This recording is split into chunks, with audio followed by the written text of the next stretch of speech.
चलो बच्चों, तो आज हम लोग मैथ्स में चैप्टर नंबर 5 कंटिन्यू करते हैं, जिसका नाम है डेटा हैंडलिंग।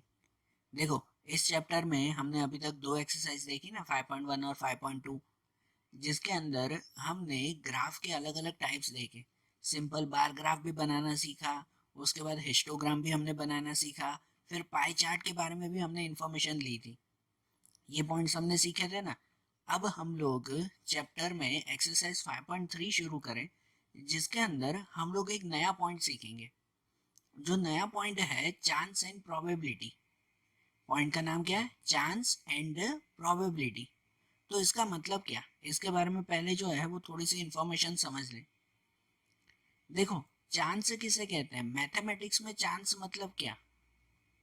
तो जब हम लोग कोई भी तरह की एक्टिविटी करते हैं ना, उस एक्टिविटी में जनरली एक से ज़्यादा चांसेस हमें मिलते हैं, या कहो एक से ज़्यादा ऑप्शंस हमें मिलते हैं, और वही ऑप्शंस मैथमेटिक्स में जो है वो चांस कहलाते हैं। जैसे कि देखो, एक सिंपल सा, अगर आप लोग जब कोई कॉइन उछालते हो, सिंपल सा एग्जांपल, कि जब अगर कोई कॉइन उछाला जाए तो उसमें भी दो चांस रहते हैं कि नहीं? या तो हेड आएगा या तो टेल आएगा, बरोबर। कोई भी एक कॉइन उछालने पर भी उसमें दो चांसेस होते हैं ना, या तो हेड या तो टेल होते हैं ना, ये दो ऑप्शन। कि एक ही ऑप्शन होता है क्या उसमें? नहीं ना। ऑलमोस्ट चीजों में दो ऑप्शन होते ही हैं, और वही ऑप्शन फिर मैथमेटिकल लैंग्वेज में चांस कहलाते हैं। समझ रहे हो बात को? जैसे इसके अलावा, कि अगर आप लोग कोई वो डाइस चलाते हो, वो लूडो खेलते वक्त जैसे वो डाइस चलाते हो, तो वो डाइस चलाते वक्त भी हमारे पास छह ऑप्शन होते हैं। कि जब हम डाइस चलाएंगे तो उसमें 1 2 3 4 5 6 कोई भी नंबर आ सकता है ना, 1 से लेके 6 तक कोई भी नंबर, वो लूडो खेलते वक्त जो डाइस चलाते हो उसमें। तो इसका मतलब वो डाइस चलाने पर भी हमें छह चांस मिलते हैं। यहाँ चांस का मतलब कि छह ऑप्शन मिलते हैं, कि उसमें से कोई भी चीज आ सकती है। समझ रहे हो ना अब चांस मतलब?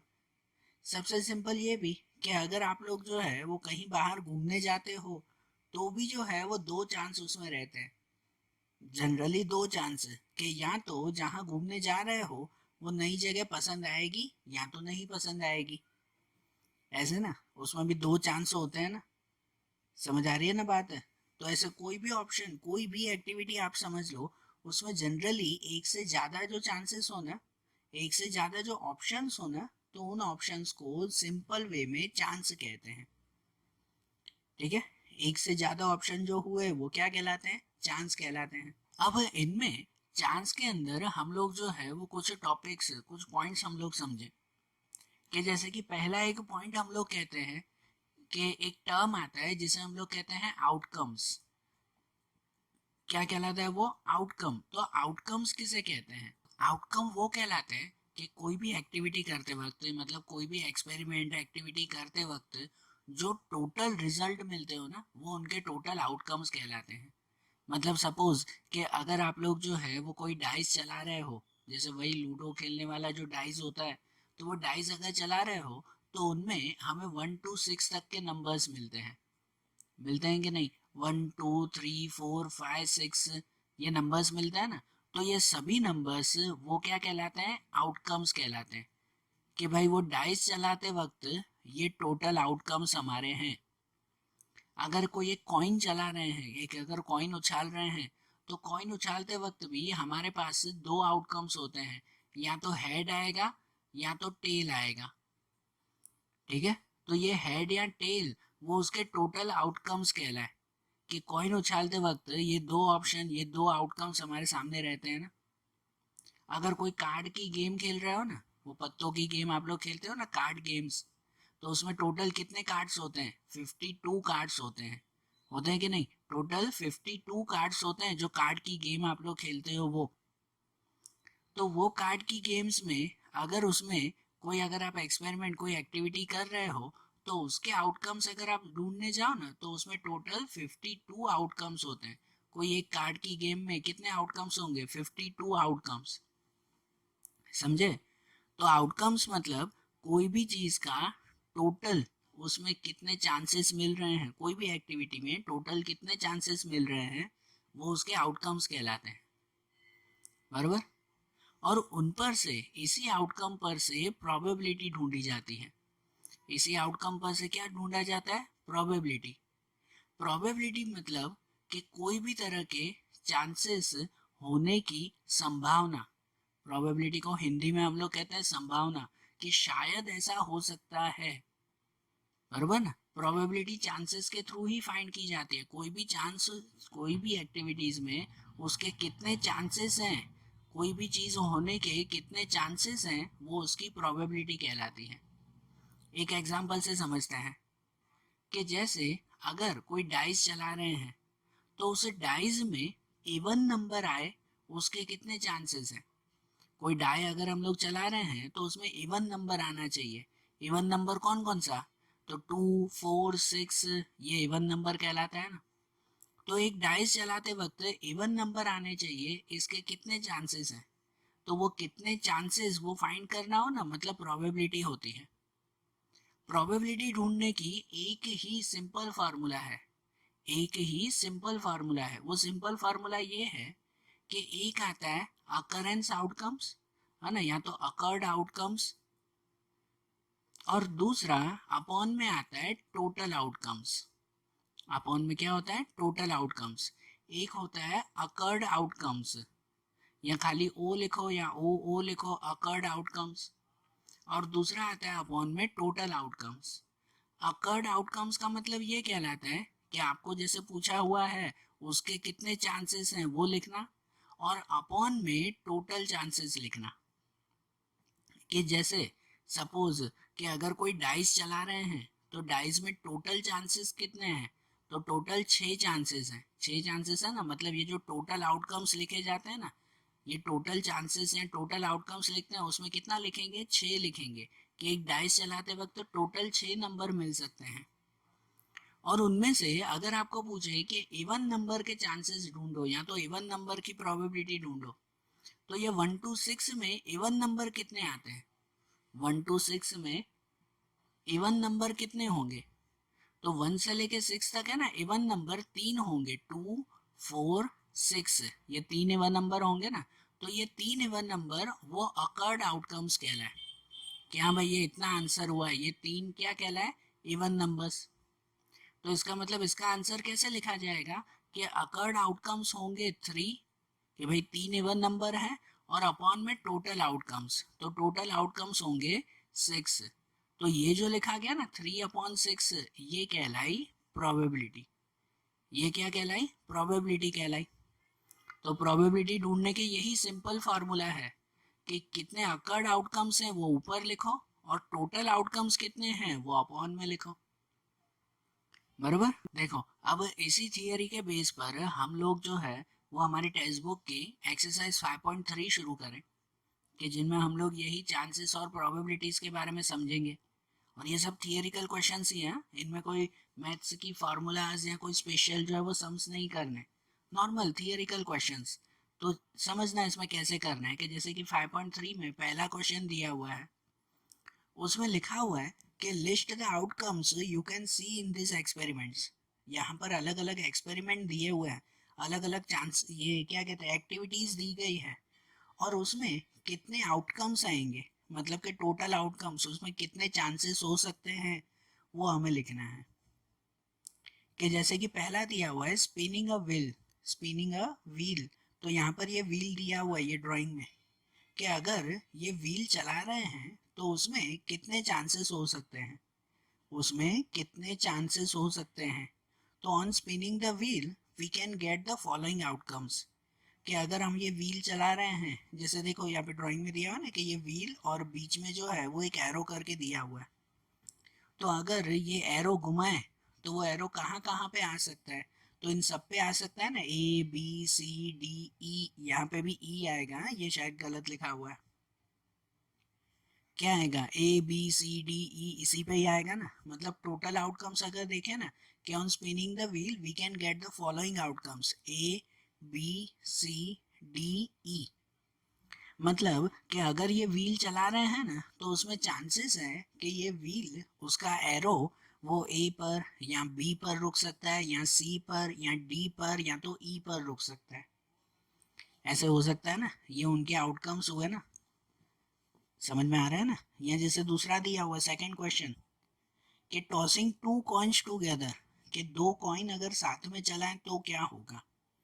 अगर एक कॉइन चलाते हैं ना, तो एक कॉइन में तो दो ही खाली आउटकम्स होते हैं ना, या खाली दो ही चांसेस होते हैं, या तो हेड या तो टेल, ये दो ही आउटकम्स होते हैं। लेकिन अगर जो है वो दो कॉइन साथ में चला रहे हैं, so when two coins are toss together we can get the following outcomes. अगर दो कॉइन साथ में चला रहे हैं ना, तो ऐसा हो सकता है कि या तो दोनों में हेड आ सकता है कि नहीं। आप दो सिक्के साथ में उछालो, एक हाथ में एक सिक्का, दूसरे हाथ में दूसरा सिक्का, दोनों सिक्के एक साथ उछालो, तो हो सकता है ना कि भाई यहाँ तो दोनों में हेड आ जाए, एच एच, एच एच मतलब दोनों में हेड, या तो फिर दोनों में टेल आ जाए, ये टी टी लिखा है मतलब दोनों में टेल, या तो हेड और टेल मतलब कि जो पहले हाथ से उछाला उसमें हेड, जो दूसरे हाथ से उछाला उसमें टेल आ जाए। हो सकता है कि नहीं ऐसा। या तो फिर टेल और हेड मतलब कि जो पहले हाथ से उछाला उसमें टेल, जो दूसरे हाथ से उछाला उसमें हेड आ जाए, है कि नहीं। ये पॉसिबल है ना। मतलब अगर दो कॉइन उछाल रहे हैं ना, तो उनमें ये चार आउटकम मिल सकते हैं, या तो दोनों में हेड, या तो दोनों में टेल, या पहले में हेड दूसरे में टेल, या तो पहले में टेल दूसरे में हेड। ऐसे आ जाएंगे ना ये आउटकम्स। आई बात समझ में। अब ऐसे ही जो उसके बाद पूछा हुआ है क्वेश्चन नंबर 2 है, कि जिसमें लिखा हुआ है कि when a die is thrown list the outcome of the event of getting. यहाँ पर एक डाई अगर चलाया जाता है, वही डाई जो लूडो वाला डाई होता है ना, कि अगर वो चलाया जाए तो उसमें ये सब एक्टिविटीज दी गई है, ये सब इवेंट दिए हुए हैं, उनके आउटकम्स बताने कि उनके रिक्वायर्ड आउटकम्स कितने होंगे। मतलब देखो अगर हम डाइस चलाते हैं तो उसमें कितने नंबर होते हैं, 6 नंबर होते हैं ना, 1 2 3 4 5 6, ये 6 नंबर्स हुए। तो उनमें जैसे पहले पूछा हुआ है अब प्राइम नंबर, कि इन 1 to 6 में प्राइम नंबर कौन कौन से हैं। प्राइम नंबर मतलब वो नंबर कहलाते हैं जो कोई भी टेबल में न आते हो, जो कोई भी टेबल में नहीं आते, जो सिर्फ अपनी ही टेबल में आते हैं, तो वो प्राइम नंबर्स कहलाते हैं। उसमें वन नहीं, वन कभी भी नहीं गिनते, वन तो न्यूट्रल नंबर कहलाता है। ठीक है, वन भले कोई भी टेबल में नहीं आता लेकिन वो तो न्यूट्रल नंबर कहलाता है, तो इसलिए वन प्राइम नंबर नहीं। टू प्राइम नंबर होता है ना टू प्राइम नंबर, क्योंकि टू वो कोई भी टेबल में नहीं आता, सिर्फ टू की टेबल में ही आता है ना, टू वन सा। ये थ्री भी कोई टेबल में नहीं आता, ये भी प्राइम नंबर कहलाया। फोर प्राइम नंबर नहीं है, क्योंकि फोर वो टू की टेबल में आता है ना, टू टू सा होता है ना फोर, तो ये नहीं है प्राइम नंबर। फाइव है प्राइम नंबर, क्योंकि फाइव कोई भी टेबल में नहीं आता है। एंड सिक्स, तो सिक्स प्राइम नंबर नहीं है, क्योंकि सिक्स आता है ना टू की टेबल में भी, थ्री की टेबल में भी, टू थ्री जार सिक्स होता है कि नहीं। मतलब प्राइम नंबर ये तीन हुए, कि प्राइम नंबर कौन कौन से, टू थ्री एंड फाइव। तो उसमें रिक्वायर्ड आउटकम से आंसर में लिख सकते हैं ना कि प्राइम नंबर हो गए 2 3 5, ये तीन आउटकम। उसके बाद पूछा हुआ है नॉट अ प्राइम नंबर, जो प्राइम नंबर नहीं है, मतलब ये 2 3 और 5 ये प्राइम नंबर हैं, तो इसको छोड़कर बाकी के प्राइम नंबर नहीं हुए ना। तो बाकी के कौन कौन से, 1 4 6, तो उनके लिए रिक्वायर्ड आउटकम कौन कौन से हुए, 1 4 एंड 6, ये प्राइम नंबर नहीं है। ठीक है।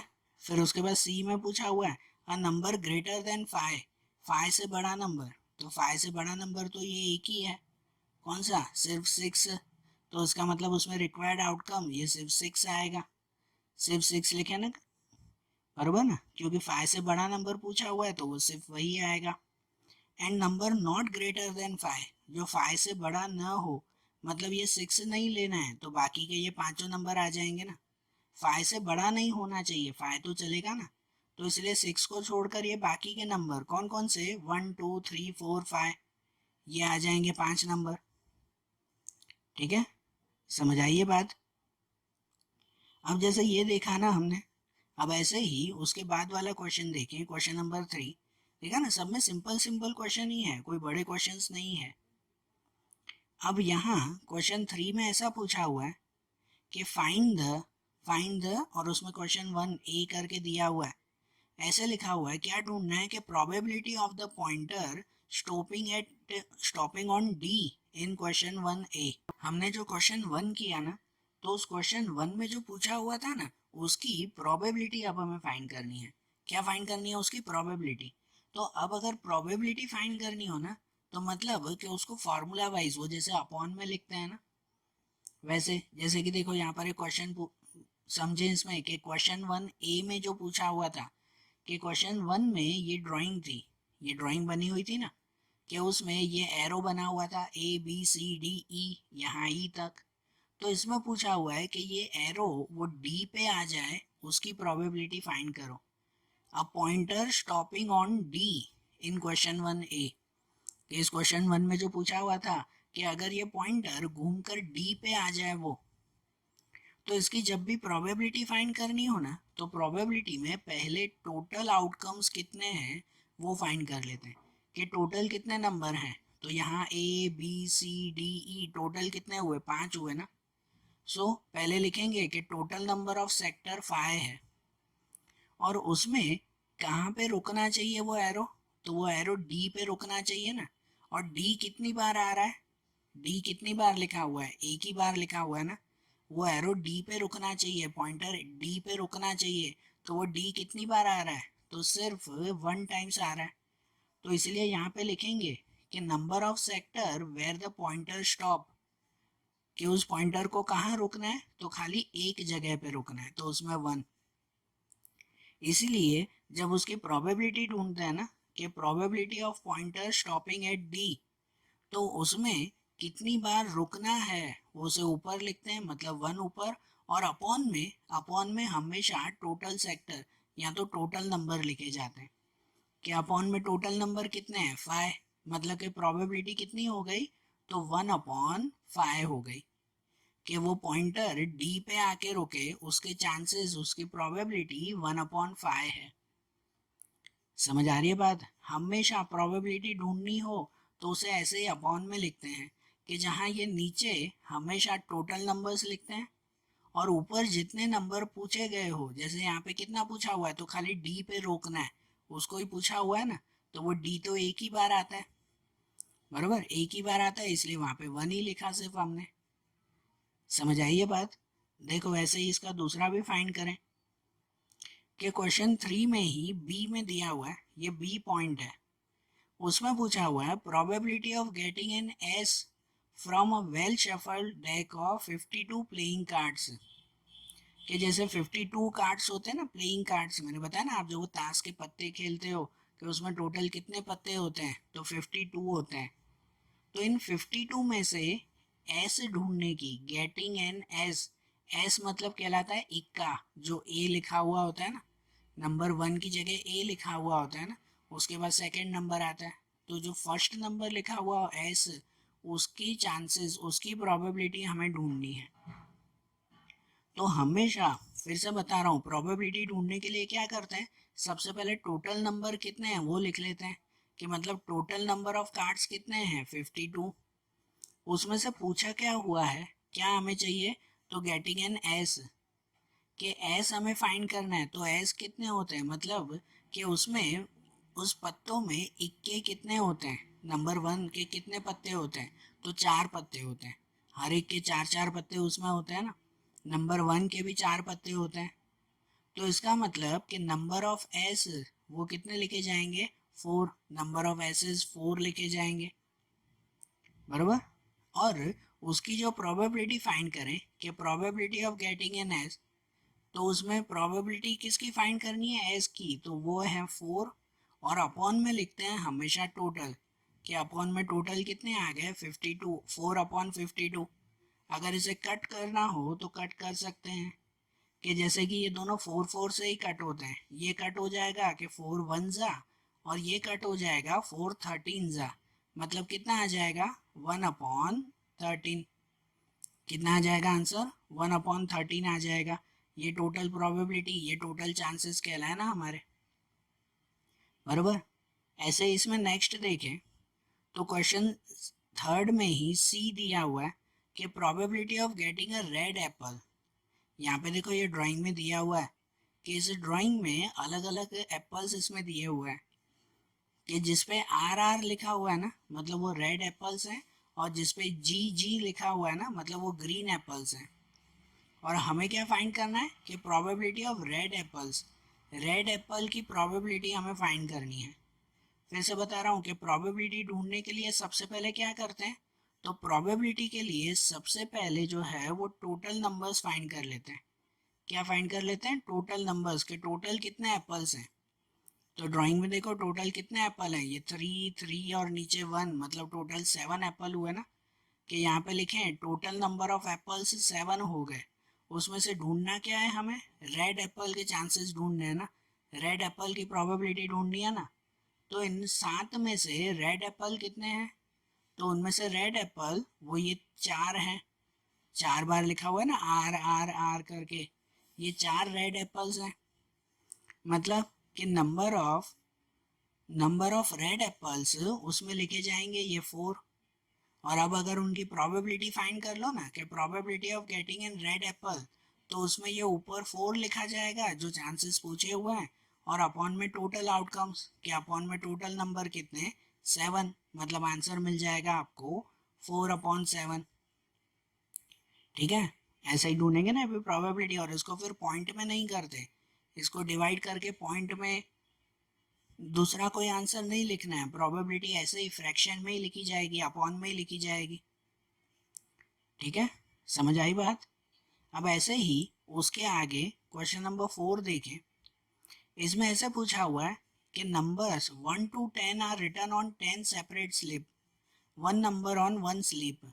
ठीक है, अलग अलग स्लिप होती है ना मतलब अलग अलग पेपर होते हैं, ऐसे 10 पेपर लिए गए और सब पे 1 to 10 तक के नंबर्स लिखे गए। ठीक है, ऐसी जो है वो स्लिप ली गई कि उसमें 1 2 3 ऐसे करते हुए कितने नंबर लिखे, तो ऐसे 10 नंबर लिखे, kept in a box and mix well. फिर इन सब पेपर्स को जो है वो अच्छी तरह से बॉक्स में डाल के मिक्स कर दिए। One slip is chosen from the box without looking into it, और फिर उनमें से एक स्लिप उठाई। वो जैसे आप लोगों नहीं खेलते चिट्ठी उठाने का खेल खेलते हो कि एक बॉक्स में सब चिट्ठियां साथ में रखी, फिर उनमें से कोई भी एक चिट्ठी उठाओ। तो ऐसे ही यहाँ पे 1 to 10 तक के नंबर्स एक बॉक्स में रखे गए हैं, और उनमें से कोई भी एक नंबर जो है वो सिलेक्ट किया गया। Then what is the probability of dash, मतलब कि आगे आपको क्वेश्चन दिए हुए हैं तो हमें उस क्वेश्चन के आंसर्स बताने हैं इस सिचुएशन पर। तो ये सिचुएशन में टोटल नंबर हमें मिल गए। कोई भी प्रोबेबिलिटी जब फाइंड करते हैं तो सबसे पहले हमारे पास टोटल नंबर होने चाहिए ना, जो टोटल नंबर अपॉन में लिखते हैं। तो यहाँ पर प्रोबेबिलिटी के टोटल नंबर तो मिल गए, कितने मिल गए 10 मिल गए। और उसके अकॉर्डिंग फिर आगे फाइंड करेंगे कि देखो इस क्वेश्चन में क्या पूछा हुआ है। इसमें पूछा हुआ है कि गेटिंग अ नंबर 6 नंबर। तो देखो हमारे पास टोटल 10 नंबर है ना, उस 10 में से 6 कितनी बार आता है, 6 कितनी बार आता है, तो वो तो एक ही बार आएगा ना। 6 नंबर नहीं लिखना है, लेकिन 6 कितनी बार आता है वो बताना है। जब भी प्रोबेबिलिटी ढूंढनी हो मतलब उसके जो है वो कितनी टाइम्स रिपीट हो रहा है या कितनी बार आ रहा है वो बताना होता है। तो ये नंबर 6 तो एक ही बार आएगा ना, तो उसमें लिखेंगे कि probability of getting a number 6 equal to 1, कि ये नंबर 6 वो एक ही बार आएगा, और अपॉन में टोटल नंबर 10, 1/10 ऐसे लिख दिया जाएगा ना। उसके बाद दूसरा पूछा हुआ है कि getting a number less than 6, 6 से कम नंबर। तो 6 से कम नंबर कितने हुए, तो 6 से कम नंबर वो 5 हुए ना, 1 2 3 4 5, 5 नंबर हुए ना कि जो 6 से कम है वो।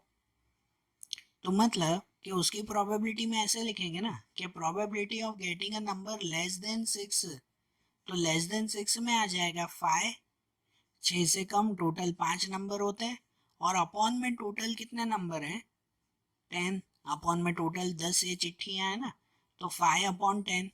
कट होता हो तो कट कर देते हैं, जैसे दोनों 5 ऐसे ही कट होंगे कि ये 5 1 जा ये 5 2 जा, मतलब कितना हो जाएगा 1/2, ऐसे आ जाएगा ना ये।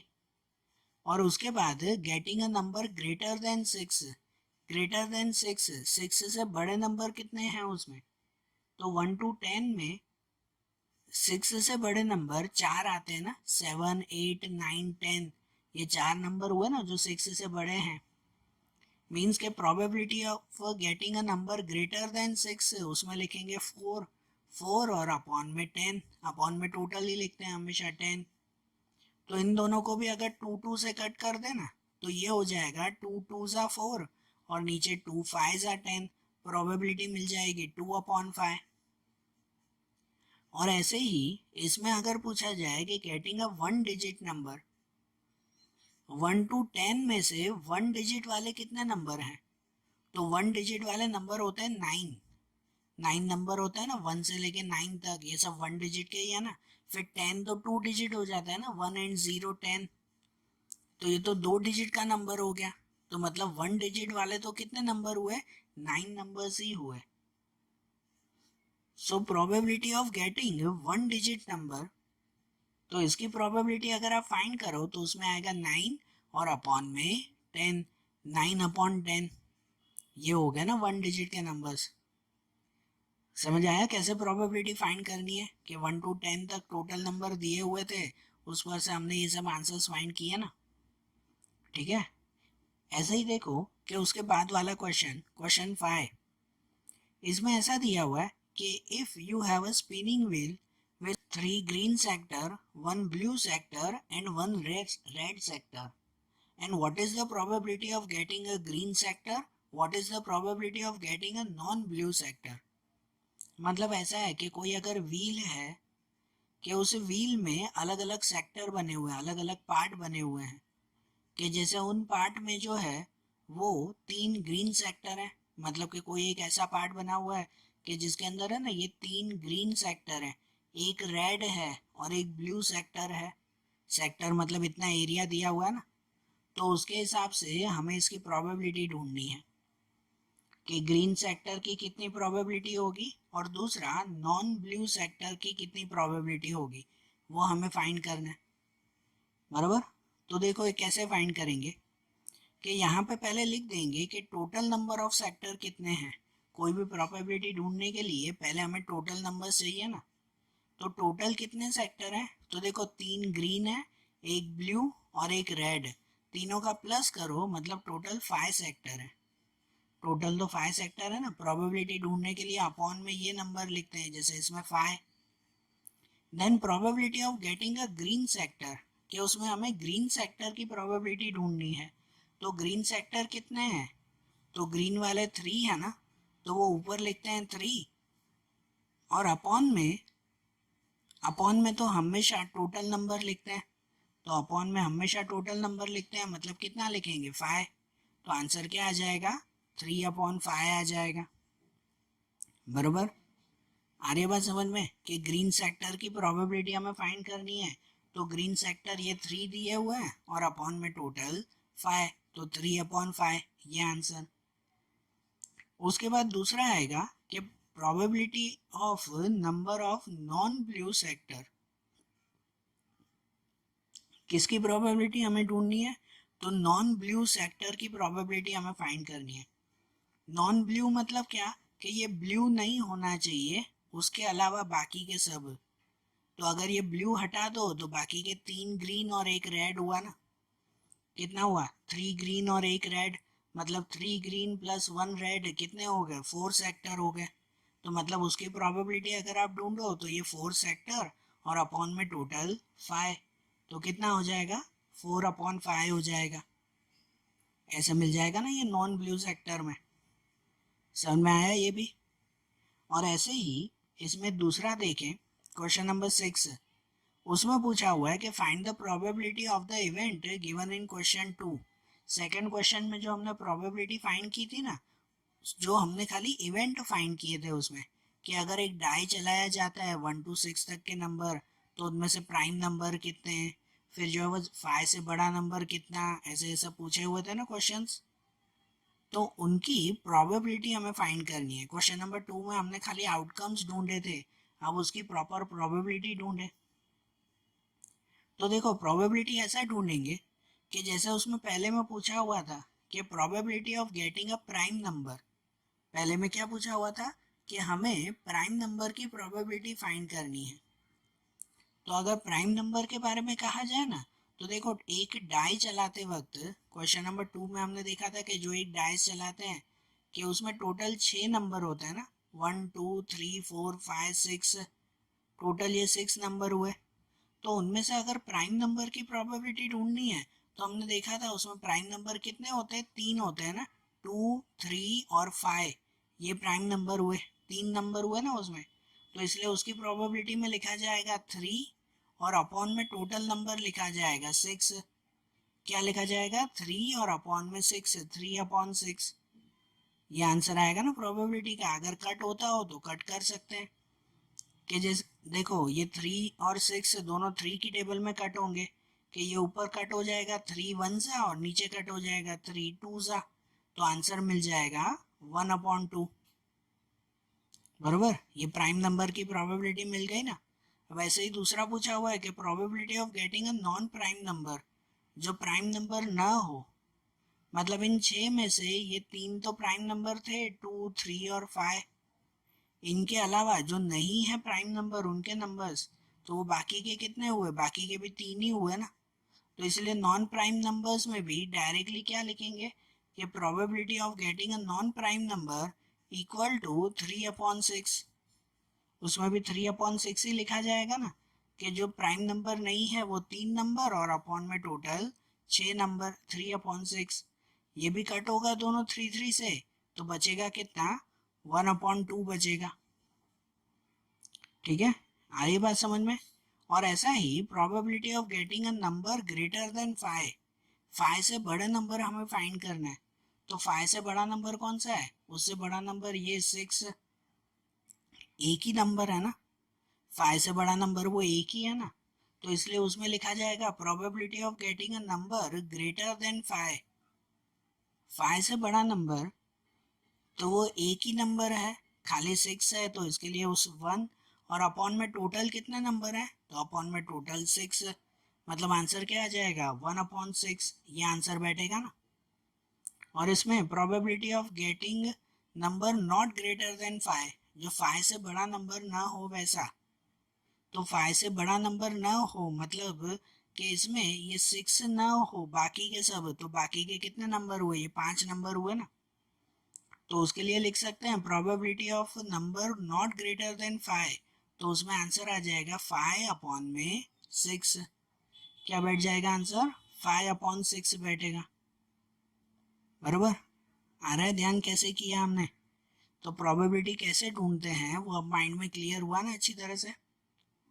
और आज आज जैसे हमने ये चैप्टर्स कंप्लीट किए ना, ये सम कंप्लीट किए, हमारा चैप्टर भी यहाँ पे कंप्लीट हुआ। अब ऐसे ही इनके दूसरे सम्स फिर दूसरे चैप्टर्स हम लोग अगले वीडियोस में देखेंगे। Okay, thank you.